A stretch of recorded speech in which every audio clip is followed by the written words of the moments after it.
மார்கழி மாதம் ஸ்டார்ட் ஆக போகுது. எல்லார் வீடுகள்லையுமே வந்து காலையிலே எழுந்து பிரம்ம முகூர்த்த நேரத்தில் கலர்ஃபுல்லாக வந்து கோலம் போட்டு அதுக்கப்புறமா விளக்கேற்றி வச்சுருவாங்க. நான் வந்து கலர்ஸ் எல்லாமே நீட்டாக ஒரு ட்ரேயில் அரேஞ்ச் பண்ணி வச்சுக்கிறேன். ஏன்னா வந்து நம்ம கோலம் போடும்போது தனித்தனியாக வச்சுருந்தோம் அப்படின்னா கொஞ்சம் கஷ்டமாக இருக்கும். அதனால் வந்து நான் ஒரு ட்ரேயில் அரேஞ்ச் பண்ணிடலாம் அப்படின்னு சொல்லி இந்த மாதிரி கப்ஸ் யூஸ் பண்ணி அதில் வந்து கலர்ஸை நான் மிக்ஸ் பண்ணி வச்சுக்கிட்டேன். நம்ம வந்து இந்த வீடியோவில் மார்கழி மாதத்துடைய சிறப்புகளை பார்க்கலாம். மார்கழி மாதம் அப்படின்னா தனுர் மாதம் அப்படின்னு சொல்லுவாங்க. தட்சிணாயன காலம் மார்கழியோட முடிவடையுது. அதனால் வந்து சூரியனுடைய தெற்கு இயக்கம் வந்து முடிவடைகிற காலம் அப்படின்னு சொல்லுவாங்க. தமிழ் மாதங்களில் மார்கழி அப்படின்றது வந்து இறைவனுக்கு உகந்த மாதம் அப்படின்னு சொல்கிறாங்க. மார்கழி மாதத்தை தேவர் மாதம் அப்படின்னு சொல்லுவாங்க. அதாவது கடவுளை வழிபடும் மாதம்.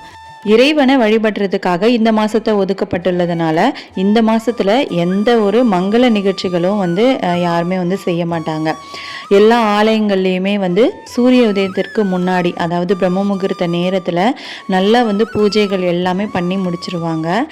நல்லா சூப்பராக வந்து சிவாலயங்களில் திருவெம்பாவை, திருப்பள்ளி எழுச்சி, விஷ்ணு ஆலயங்களில் திருப்பாவை இது எல்லாமே வந்து பாட்டு போட்டு விட்டுருவாங்க. விஷ்ணு ஆலயங்களில் மார்கழி மாதம் முழுசுமே வந்து திருப்பாவை வந்து பாடுவாங்க. நமக்கு ஒரு வருஷம் அப்படின்றது தேவர்களுக்கு ஒரு நாள் கணக்கு அப்படின்னு சொல்கிறாங்க. தை முதல் ஆணி வரை இருக்கிற காலம் வந்து பகலாகவும், ஆடி முதல் மார்கழி வரையுள்ள காலம் வந்து இரவு ஆகவும் வந்து குறிப்பிடுறாங்க. இதுபடி தேவர்களுக்கு இரவு காலம் முடிகிற, அதாவது வைகறை பொழுது அதிகாலையில் வந்து மார்கழி மாதம் அப்படின்னு சொல்லுவாங்க. மார்கழி மாதம் தேவர்களுக்கு அதிகாலை 4 மணிலிருந்து 6 மணி வரையுள்ள இந்த 2 மணி நேரத்தை வந்து குறிக்கும்.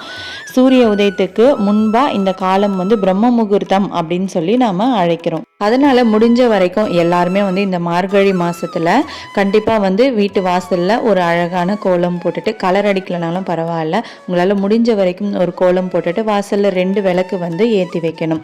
நிலைவாசப்படியில் வந்து டெய்லியுமே 2 விளக்கு ஏற்றி வச்சு பிரம்ம முகூர்த்த நேரத்தில் பூஜை பண்ணிட்டு வந்தோம் அப்படின்னா கண்டிப்பாக வந்து நம்ம வீட்டுக்கு தேவர்களுடைய ஆசீர்வாதம், கடவுளுடைய ஆசீர்வாதம் வந்து முழுசாக நமக்கு கிடைக்கும். வெளியில் கதவு திறந்து கோலம் போட முடியாதவங்க, அதாவது வந்து கொஞ்சம் பயப்படுறவங்களும் இருப்பாங்க, அப்புறம் சேஃப்டி இல்லாத ஏரியாவும் இருக்கும்.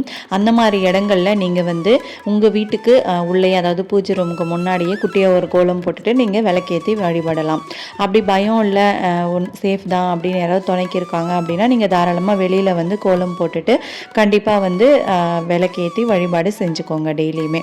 நம்ம சேனலில் இனிமேல் டெய்லி வந்து பிரம்ம முகூர்த்த வீடியோ வரும்.